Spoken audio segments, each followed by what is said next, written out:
Hi guys, Jurassic Junkie here, and I have so much EA goodness. Let's just crack on. Welcome to the Friday Night Rant.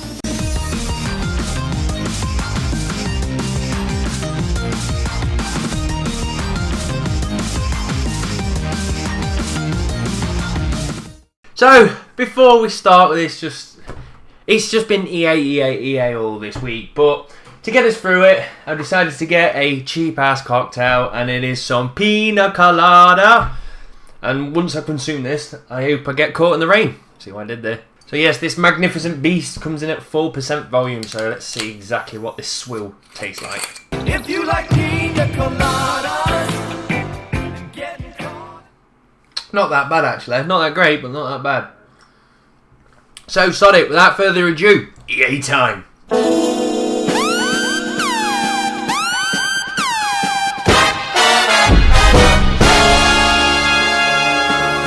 So let's just kick in there straight away with the stuff that we already know, and it is the SimCity balls up that happened. Now, obviously the initial thing is that it's a online game where you have to connect to the servers went down, no one could connect, no one could play the game, stupid start. But that's now been rectified, and before we go any further, I just want to point out, as I say, that EA have actually turned around and, as an apology to everyone, says that anyone who actually activated the game before March the 18th will actually receive a free game, and I think in there is Mass Effect, Dead Space 3, there's some good stuff in there, so definitely go to check to see if you're eligible for getting some of this good stuff. But the best thing was, you had to click a link to have a look at the catalogue, and that link was also down, so their servers are just absolutely brilliant. So the first thing that's really annoyed me is what everyone's saying is, why can't we have an offline mode? Because the obviously thing is really that if you've got to connect online and the online service fails like it did on day one, you can't get to your world. Now I know the reason for the online, because you can help other people or you can use people's power from other cities, and I understand all that, but the idea of having an option for an offline, I don't know why they just didn't include that. A lot of people have actually said this to EA and they've come out with a response of, so could we have built a subset offline mode? Yes, but we reject that idea because it doesn't fit with our vision, which just annoys the hell out of me, because I know we are the consumers and you are the creators of the games, but the best thing you can do is listen to what the gamers want. Like Valve, and they work so closely with the community and it pays off. If you ask people questions and take on their responses, you make a better product. And it sounds like people have said, but we want an offline mode. Yeah, I understand you want that, but we don't want to give it you because we're just going to ignore what your input is. And it seems like EA have just becoming just covering the tabs and not listening to what anyone's saying at all. Now this also goes on to the next game, which is an EA product once again, and it is Real Racer 3. Now this is a free game for your phone, so I don't know if it's just iOS, I think it's probably Android as well. I should have checked that before I started speaking, but moving on. The point is, the game is free, but it's jam-packed with microtransactions. Now these free-to-play games with microtransactions I've never normally had too much of a problem with, because at the end of the day they're giving you a free game, and if you want to pay the microtransactions you do, so I'm kind of like not that bothered about them.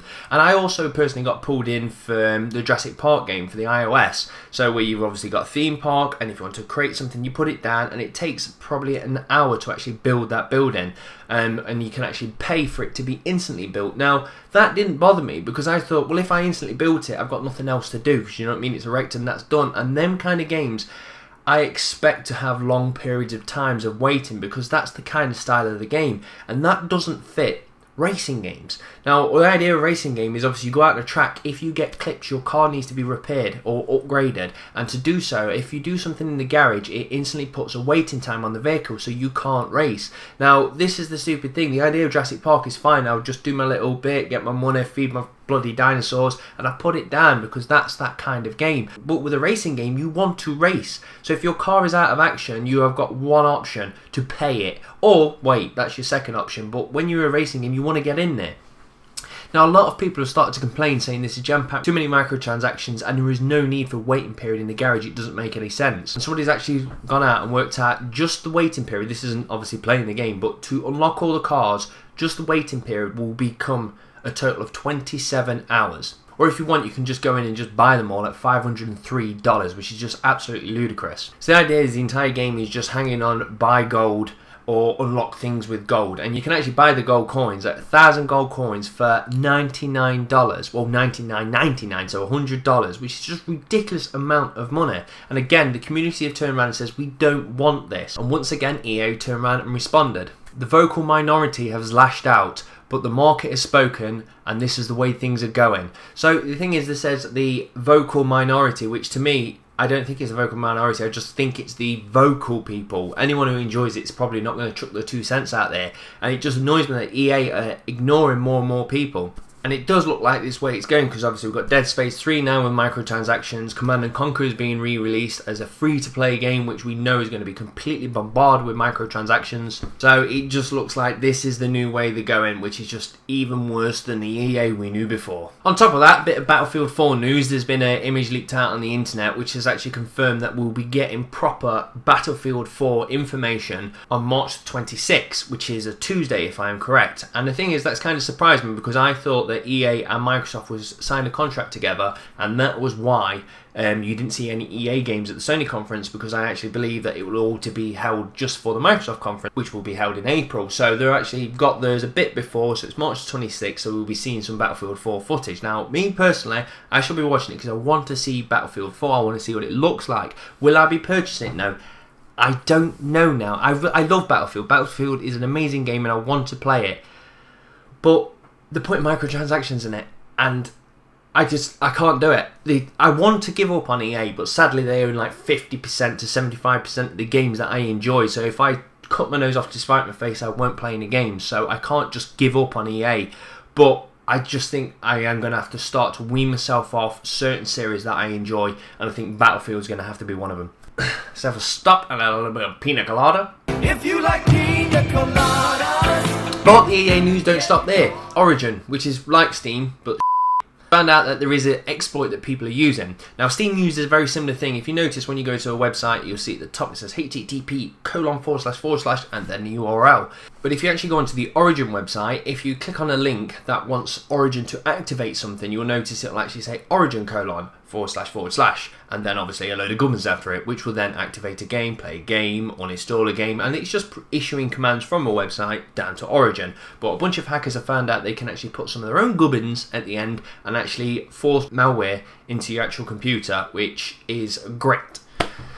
So this hasn't actually been confirmed. EA said they are looking into it, but the main reason I want to talk about it is not to say, EA's got a crap system. It's just to say, if you are an Origin user, make sure that if you are clicking links, they are from EA.com and not from emails or third parties or anything like that, because it could be malicious. And the last thing, which is a bit of good news from EA. John Riccitiello, the CEO of EA, is no more. Well, he's not dead. Would never wish that on somebody. But he's decided to stand down. If you like pina coladas.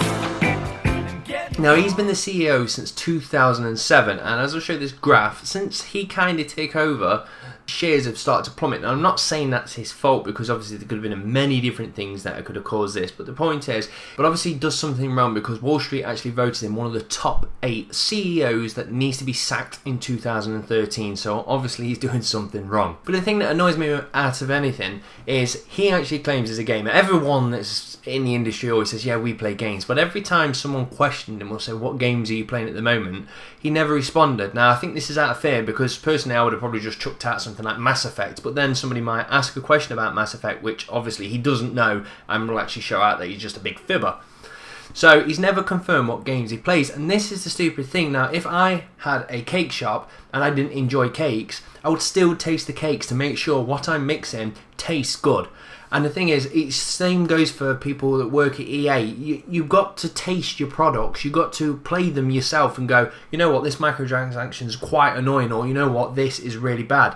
And for people to create games, and I know the CEO don't create the games, but the point is, if somebody works in that industry, they need to test their products. So he's now gone, and my tip to EA is make sure you taste your f***ing cakes. So, now on to some Microsoft news. Now, I want to just point out, this is actually not a hacking, but I want to put it in there because people might say, Josh the Junkie, you're biased. You never say when Microsoft do something bad. Now, there's rumours that the Xbox Live accounts are being hacked. Now what it is they're not actually being hacked as such. What's happening is the hackers are actually aiming at high profile people that probably work within Microsoft to kind of just say, look what we did. And the idea behind it is they're not actually forcing their way into the system, but what they're doing is getting a particular person, finding out his information, and then going off onto third-party websites and finding their social security number. Now, with this number, it doesn't link to the Xbox Live, but somehow they're doing something with the social security number to get more details and then get in as that user.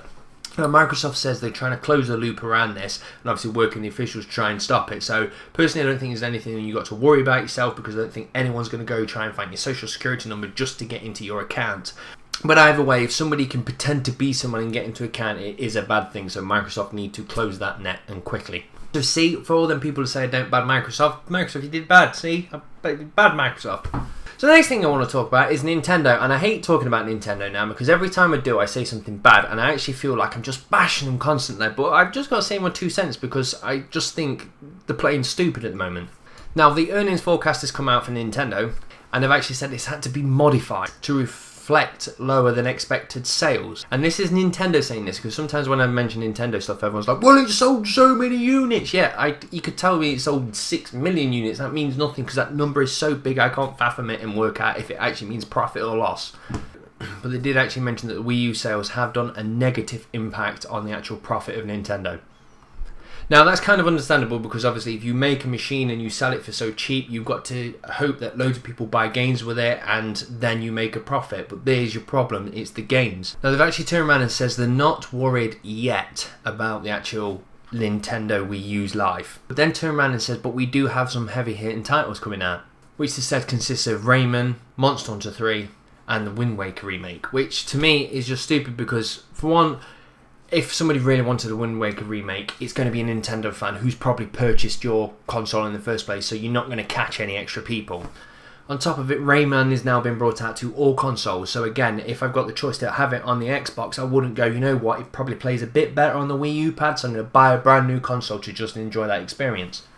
And yet they've now got another old game and brought it across, which is Deus Ex Human Revolution, which to me is just stupid. You get in the old games and you're bringing them in, and I'm not saying it's going to be a bad game.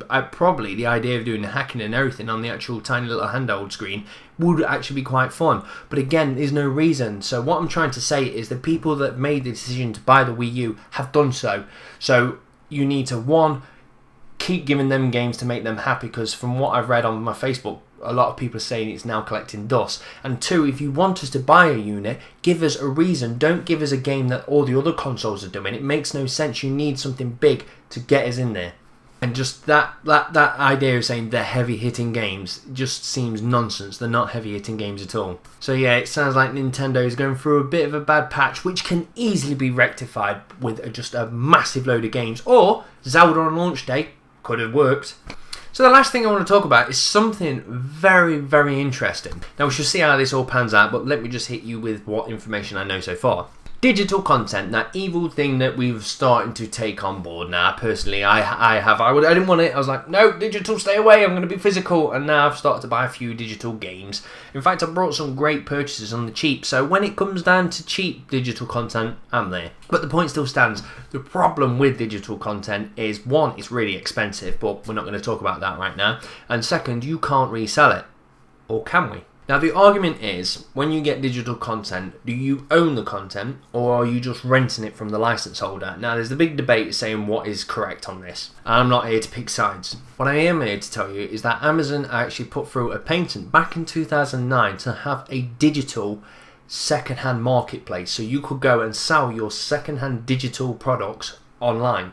Which, the idea of that is absolutely amazing. Now, this was back in 2009, and Apple have just put through a patent this week for the same kind of thing. So both of them are actually putting these ideas through for selling digital content, which I think is absolutely amazing. Now, there's mixed different things. Some people saying that, how can they prove that? Obviously, for instance, an MP3, if you get an MP3, you can put it onto your computer and then you can say, I'm going to sell it. So how do they know you haven't actually kept hold of that actual digital item? And at the same time, people are saying that it will actually work quite well, because what will happen is if you actually sell a particular thing, then you may take 50% of the profits, for instance, and then 25 may go to Amazon for actually doing the sale. 25 will go back to the initial person that created the content, which kind of is good. That means that people will actually earn money off second-hand games, which never happened before in physical. If I went out and brought Call of Duty second-hand, Activision will get no money, but if it's done through this digital market, it does mean Activision will actually make revenue off the second-hand games, which is good for everybody. But then the question then comes down to, how much do you charge for digital content? Because when you buy a second-hand game, it's tattered, it's battered, sometimes you need to buy an activation code and all that crap.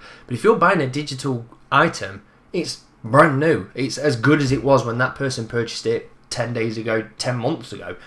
So if that product is completely intact the way it was originally, how do you sell it? Now, so you can't really sell them at the same price because people will still buy it brand new, because at least that way the person that created it will get a lot more profit than actually selling it to somebody else. But if you sell it cheaper, then everyone will instantly start buying that, and then the developer will get next to nothing compared to this. So it's a massive grey area. How on earth do you actually sell second-hand digital content? What price do you put on that?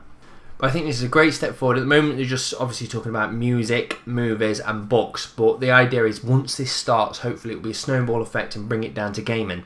So that is definitely an interesting story that I'm going to keep my eyes on, and hopefully it swings the way in the favour of us gamers. So, if you like pina colada, it's time for question of the week. And keeping with this digital market, obviously I said earlier that you may get 50% and they get 25. That's just me spitballing random numbers. It could mean that you get 1%. We don't know. Obviously this all needs to be finalised. But the question I want to ask is, what's the minimum amount you would want to receive? So for instance, if they said you was only going to get 25%, now that sounds quite low, but at the end of the day, if you've got digital content sat there doing nothing, 25% on the markup price is probably better than just keeping it there. I'm about to say collecting dust, but it's digital. So my point is, what's the minimum percentage you would like? So if we say, you say 10%, but they offer 9%, is that the threshold? When they go under 10%, you go, no, I'm not selling it. Even if it's not doing it, I'm not selling it at 9%. So what's the minimum you would like to sell an item for? So that's me done, guys. I'm going to kick back and play more Tropico, because I bloody love Tropico. And I hope you've enjoyed my company, because I've enjoyed yours. And thank you very much for watching. Cheers, guys. Bye.